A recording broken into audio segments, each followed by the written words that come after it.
እንኳን ተልእኮ ልትቀበል ከመንግስት አካል ማን ምን እንደሆነ አታውቅም። ሌላኛዋ ሟች መልካም ታዴም ብትሆን የቀን ሰራተኛና ሻይ ቤት ነው የምትሰራው። ድብደባ ደርሶባታል። ብዙ መከራ አይታለች። ተደብድባለች፣ ተቀጥቅጣለች። በወሬ ደረጃ ከአንድ ወር ከ2 ሳምንት በላይ ታስራለች።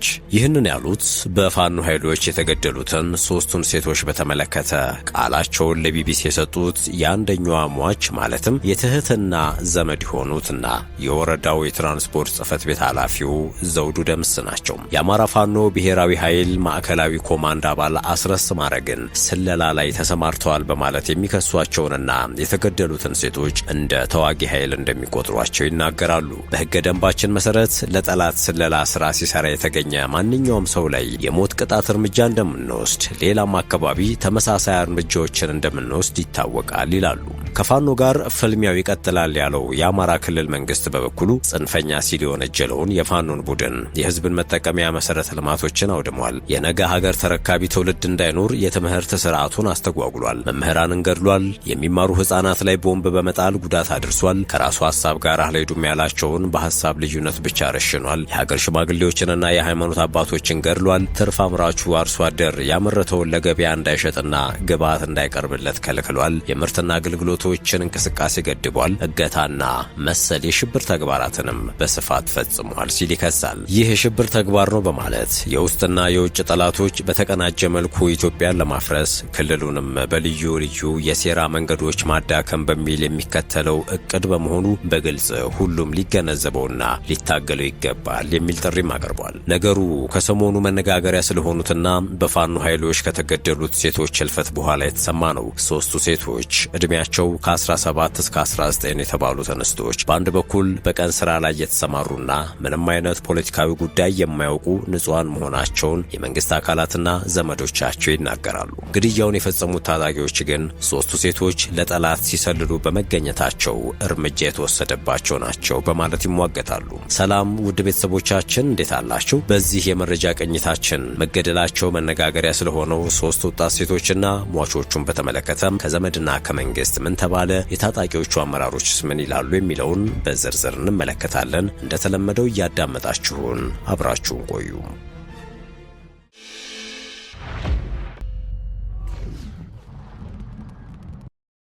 በእርግጥም የ3ቱ እንስቶች መገደልን በተመለከተ የተነሳ ክርክር የለም። ሙግቱ ያለው ሰሊጥ የመሰብሰብ ስራ ላይ ተሰማርተው የነበሩ ንጹሃን የቀን ሰራተኞች ጭራሽ ፖለቲካዊ ዕውቀትም የሌላቸው ከምኑም የሌሉበት ናቸው በሚለውና የለም የመንግስትን ተልእኮ ተቀብለው ሲንቀሳቀሱ የነበሩ ናቸው፣ የቀን ሰራተኞች መስለው ሲሰልሉ ነበር ሲሉ በሚከራከሩት የፋኖ አመራሮች መካከል ነው። የፋኖ ኃይሎች ሰላይ ናቸው ያሏቸውን 3 ሴቶች መግደላቸውን የታጣቂዎቹ አመራር አረጋግጠዋል።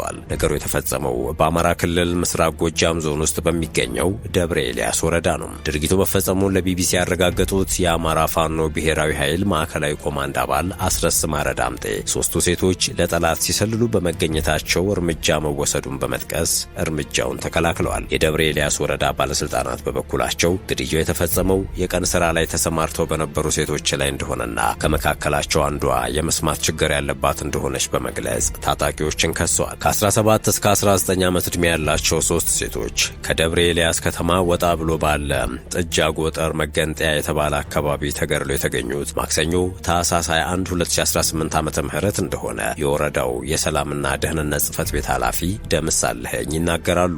የወረዳው የመንግስት ኮሚኒኬሽን ኃላፊ ሙላት ሙንዬ በበኩላቸው የወረዳው የጸጥታ ኃይሎች 3ቱን የሴቶች አስክሬን ያገኙት ከነዋሪዎች በደረሳቸው ጥቆማ እንደሆነ ይገልጻሉ። ሙላት እንደሚናገሩት አስክሬኖቹ የተገኙበት ቦታ በታጣቂዎች ቁጥጥር ስር ያለ ነው። አካባቢው ከመንግስት ቁጥጥር ውጪ ነው። ታጣቂዎች የያዙት አካባቢ ነው። እዚያ የሚተላለፍ ሰው 3 ልጆች ተመተው ወድቀዋል፣ ጭንቅላታቸውን የተመቱት የሚል ጥቆማ ሲደርስ የጸጥታ ኃይል ሄዶ አስክሬናቸውን አምጥቶ ለቤተሰቦቻቸው አስረክቦ እንዲቀበሩ ተደርገዋል ብሏል። ይህንኑ የሚያጠናክሩት የሰላምና ደህንነት ጽሕፈት ቤት ኃላፊው ደምስ በበኩላቸው 3ቱ ሴቶች በጥይት ተደብድበው እንደተገደሉ አስረድተዋል። የተለያየ የአስገድዶ መድፈር ድርጊቶች ፈጽመውባቸዋል ሲሉም ወንጅለዋል። ገልጸዋል። ወሲባዊ ጥቃት መፈጸሙ እንዴት እንደተረጋገጠ ጥያቄ የቀረበላቸው ኃላፊው ሐኪሞችን ይዘን ሄደን ነበረ። ከዚያ በኋላ የተፈጸመ ድርጊት ካለ በሚል ነበር አስቀድመን ይዘናቸው ሄድ ነው። ይዘናቸው ከሄድን በኋላ ያለውን ናሙና ወሰዱ። ልጆቹን ከፋፍኖ አነሱም። ከዚያ በኋላ ሲታይ እንደዚህ አይነት ነገር እንደፈጸሙባቸው ነው መረጃዎች የሚያመለክቱት ብለዋል። የኮሚኒኬሽን ኃላፊው አቶ ሙላት እንደሚናገሩት የሟቾቹ ማንነት የታወቀው በመታወቂያቸው አማካኝነት ነው። ከሟቾቹ አንዷ የሆነችው ሙያነሽ ተሾመ የ17 ዓመት ታዳጊ እንደነበረች የሰላምና ደህንነት ጽሕፈት ቤት ኃላፊው ደምስ ተናግረዋል። ትህትና ወይም ቃል ኪዳን አለህኝ የተባለችውና መልካም ታዴ የተባለችው ሁለቱ ሟቾች ደግሞ 18ና 19 ዓመታቸው እንደነበር ገልጸዋል። ሶስቱ ሴቶች ላይ የተፈጸመው ግድያ ለመጀመሪያ ጊዜ ይፋ የሆነው በአካባቢው ከሚንቀሳቀሱት የፋኖ ታጣቂዎች ጋር ግንኙነት ያላቸው የፌስቡክ ገጾች ባጋሩት ልጥፍ ነው። በአማራ ፋኖ ብሔራዊ ኃይል ቴዎድሮስ ዕዝ 206ኛ ኮር የህዝብ ግንኙነት ስም ፌስቡክ ላይ የተለጠፈ ጽሑፍ የጠላትን ተልዕኮ ተቀብለው ለ9 ወራት መረጃ ሲያቀብሉ በነበሩ ባንዳዎች ላይ እርምጃ ተወስዷል ሲል ይገልጻል። የፋኖ ካምፕ አለበት በተባለበት ሁሉ እየተዘዋወሩ መረጃ ሲያቀብሉ ነበር በማለት የሚከሰው የፌስቡክ ልጥፍ በህዝቡ ለደረሰው የህይወት የሀብትና የንብረት ጉዳት ተጠያቂ ናቸው በማለትም ይወነጅላል። በዚህም ምክንያት ሌሎችን ያስተምራል በማለት ተጠርጣሪዎች ላይ አስፈላጊውን እርምጃ ወስዷልም ይላል። በማህበራዊ ሚዲያ ላይ ስለተሰራጨው መረጃ ጥያቄ የቀረበላቸው የአማራ ፋኖ ብሔራዊ ኃይል ማዕከላዊ ኮማንድ አባል አስረስ ማረ ዳምጤ የጉዳዩን ትክክለኛነት አረጋግጠዋል ይላል የቢቢሲ ዘገባ። ሶስቱ ሴቶች ካለፈው የክረምት ወር ጀምሮ ለረጅም ጊዜ የስለላ ስራ ሲሰሩ ነው የቆዩት በማለት አስረስ ይከሳሉ። ይህንን የሚያደርጉት በቀን ሰራተኝነት ሽፋን ነው ይላሉ። ይህንን የስለላ ስራቸውን ሪፖርት የሚያደርጉት በአካባቢው ላሉት የሚሊሻና የመከላከያ እንዲሁም የአድማ ብተና አመራሮች መሆኑ በሚገባ የተረጋገጠ ነው ሲሉም ተናግረዋል። እንደ የፋኖ አመራሩ ገለጻ ሶስቱ ሴቶች የተያዙት በወታደራዊ ስልጠና ከሚወስዱ ምልምሎች ጋር በመመሳሰል በስልጠና ቦታም ስልጠና የሚወስዱ መስለው ለምዝገባ በቀረቡበት ወቅት በታየባቸው የሰላይነት ምልክት የተነሳ ነው። ያንን ተከትሎ በተደረገ ጥብቅ ክትትል በቁጥጥር ስር ውለው ምርመራዎች ተደርገዋል። ይጠቀሙባቸው የነበሩ ስልኮችን፣ የነበሯቸውን እንቅስቃሴዎች፣ እነማን ተልዕኮ እንደሰጧቸው ጭምር እነሱም አምነዋል ብለዋል። በተለይም ደግሞ ጅበላ ሙተራ የሚባል ሻለቃ ላይ ጉዳት እንዲደርስ ደንባ፣ እንገታም፣ ጃንተከልና ሊባኖስ የተባሉ ቀበሌዎች ላይ መረጃ ሲያጣሩ እንደነበር ከራሳቸው አንደበት ተረጋግጧል። ከሌሎች መረጃ ከተቀበሏቸው ሰዎችም ተረጋግጧል።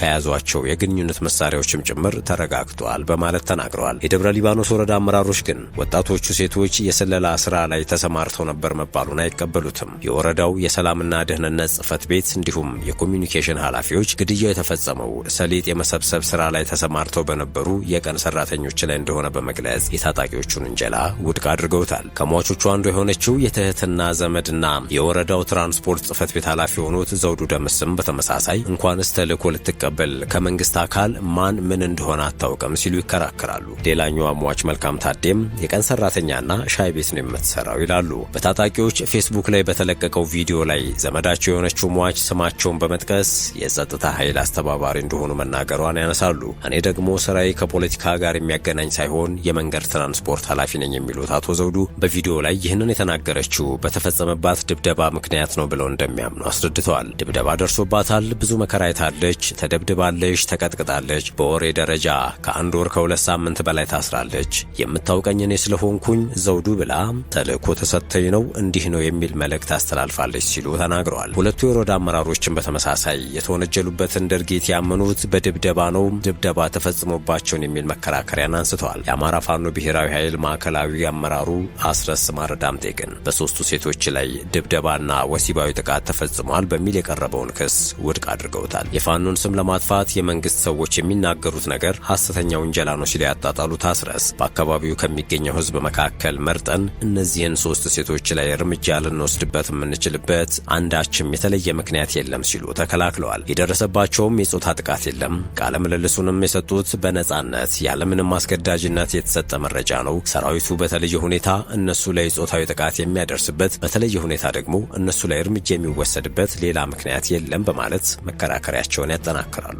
አስረስ ስለላ ላይ ተሰማርተዋል በማለት የሚከሷቸውን ሴቶች እንደ ተዋጊ ኃይል እንደሚቆጥሯቸው ተናግረዋል። በሕገ ደንባችን መሰረት ለጠላት ስለላ ስራ ሲሰራ የተገኘ ማንኛውም ሰው ላይ የሞት ቅጣት እርምጃ እንደምንወስድ፣ ሌላም አካባቢ ተመሳሳይ እርምጃዎችን እንደምንወስድ ይታወቃል ብለዋል። በቁጥጥር ስር ያሉ ሰዎች ላይ ግድያን መፈጸም እንደ የጦር ወንጀል ድርጊት ሊቆጠር የሚችል ስለመሆኑ ጥያቄ የቀረበላቸው የፋኖ አመራሩ ያሉ አስረስ ምርኮ የተያዘ ሰው በተኩስ ልውውጥ መሃል በፈቃደኝነት እጁን የሰጠው ሰው ሲሆን ነው። ይሄኛው ግን በልዩ ሁኔታ የስለላ ስራ ሲሰሩ ስለሆነ በቁጥጥር ስር ያሉት በሕገ ደንባችን መሰረት እንደ ምርኮኛ የሚያዙ አይደሉም የሚል ምላሽ ሰጥተዋል። በዓለም አቀፍ የጦር ወንጀለኝነትና ምርኮኛ አያያዝ ሕግ የተቀመጡትን ድንጋጌዎች የሚጥስ ነው ብለን አናምንም ባይ ናቸው አስረስ ማረ። የአማራ ክልል መንግስት ታዲያ ከፋኖ ጋር ፍልሚያው ይቀጥላል ብሏል። የክልሉ መንግስት ባወጣው መግለጫ በሴራ ፖለቲካ ተወልደው ያደጉ የውስጥ ባንዳዎችና የውጭ ባዕዳን በመቀናጀት ሀገራችንንና ክልላችንን በጦርነት ለማመስ ያልፈነቀሉት ድንጋይ ያልቆፈሩት ጉድጓድ የለም ብሎ በድፍረት መግለጽ ይቻላል ብሏል። ባለፉት 2 ዓመታት በክልላችን ጽንፈኛ ቡድኖች የአማራን ህዝብ ትክክለኛ ጥያቄዎች እንደ ሽፋን በመጠቀም ወደ ግጭት በመግባት በህዝብ ላይ ከባድና አሳፋሪ ሰብአዊና ቁሳዊ ጉዳትን አድርሰዋል ሲልም ነው የክልሉ መንግስት የወነጀለው። የክልሉ መንግስት ጽንፈኛ ሲል የወነጀለው ቡድን የህዝብ መጠቀሚያ መሰረተ ልማቶችን አውድሟል፣ የነገ ሀገር ተረካቢ ትውልድ እንዳይኖር የትምህርት ስርዓቱን አስተጓጉሏል፣ መምህራንን ገድሏል፣ የሚማሩ ህጻናት ላይ ቦምብ በመጣል ጉዳት አድርሷል፣ ከራሱ ሐሳብ ጋር አልሄዱም ያላቸውን ሁሉ በሐሳብ ልዩነት ብቻ ረሽኗል፣ የሀገር ሽማግሌዎችንና የሃይማኖት አባቶችን ገድሏል ብሏል። የክልሉ መንግስት መግለጫ ሲቀጥል ትርፍ አምራቹ አርሶ አደር ያመረተውን ለገበያ እንዳይሸጥና ግብአት እንዳይቀርብለት ከልክሏል በማለት ፋኖን ይከሳል። የምርትና አገልግሎቶችን እንቅስቃሴ በመገደብ እገታና መሰል የሽብር ተግባራትን በመፈጸም ወንጅሎታል። ይህ የሽብር ተግባር ነው በማለት የውስጥና የውጭ ጠላቶች በተቀናጀ መልኩ ኢትዮጵያን ለማፍረስ ክልሉን በልዩ ልዩ የሥራ መንገዶች ማዳከም በሚል የሚከተለው እቅድ መሆኑ በግልጽ ሁሉም ሊገነዘበውና ሊታገለው ይገባል ሲልም ጥሪ አቅርቧል። የክልሉ መንግስት አክሎም ይህንን እቅዱን ለማሳካት ጦር መሳሪያ በማስታጠቅ ወታደራዊ ድጋፍ በመስጠት በፕሮፓጋንዳ በማገዝ በፋይናንስና በሚዲያ በመደገፍ በተቀናጀ መልኩ ታስቦበት የተሰራና የአማራን ህዝብ መሪ አልባ እንዲሆንና አንድነት እንዳይኖረው በማድረግ እርስ በእርሱ እንዲባላ የተሸረበ እኩይ ሴራ ነው ሲል ገልጾታል። ይህንን እኩይ የጽንፈኞች ድርጊትና ተግባርን ለመቀልበስም መንግስት ታታሪው አርቆ አሳቢውና ሰላም ወዳዱ ሲል ከገለጸው የክልሉ ህዝብ ጋር በመሆን ወሰደው ባለው ህግ የማስከበር እርምጃ የጽንፈኞችና የላኪዎቻቸውን ህልም በማክሸፍ ህዝባችን የሰላም አየር መተንፈስ ጀምሯል ሲል አስታውቋል። ክልሉን በሁለንተናዊ መልኩ የማዳከም ፕሮጀክት ያላቸው ኃይሎች የፌዴራልና የክልሉ የጸጥታ ኃይሎች በቅንጅት አስፈላጊውን ዋጋ ሁሉ በመክፈል ውድ የሆነውን ሰላም በማረጋገጥ ላይ ይገኛሉ በማለት ከዚህም ጎን ለጎን ታጥቀው ጫካ ሲንቀሳቀሱ የነበሩ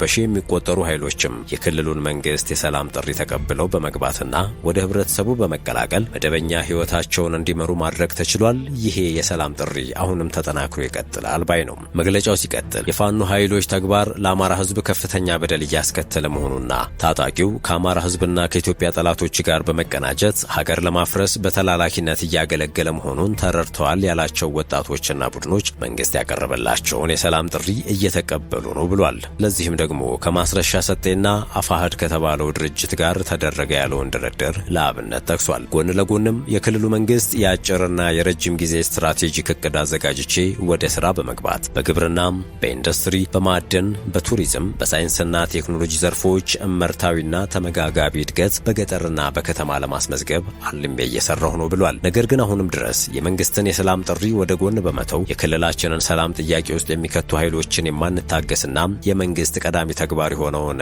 ህግ የማስከበር ተግባር አጠናክረን እንቀጥላለን ሲልም ነው የክልሉ መንግስት በመግለጫው የጠቀሰው። የተከበራችሁ የሸገር ታይምስ ቤተሰቦች ለአሁኑ የያዝነው የመረጃ ቅኝታችን ያደመጣችሁትን ይመስል ነበር። ስለተከታተላችሁን ከልብ አመሰገንን። በያላችሁበት ሰናይ ጊዜ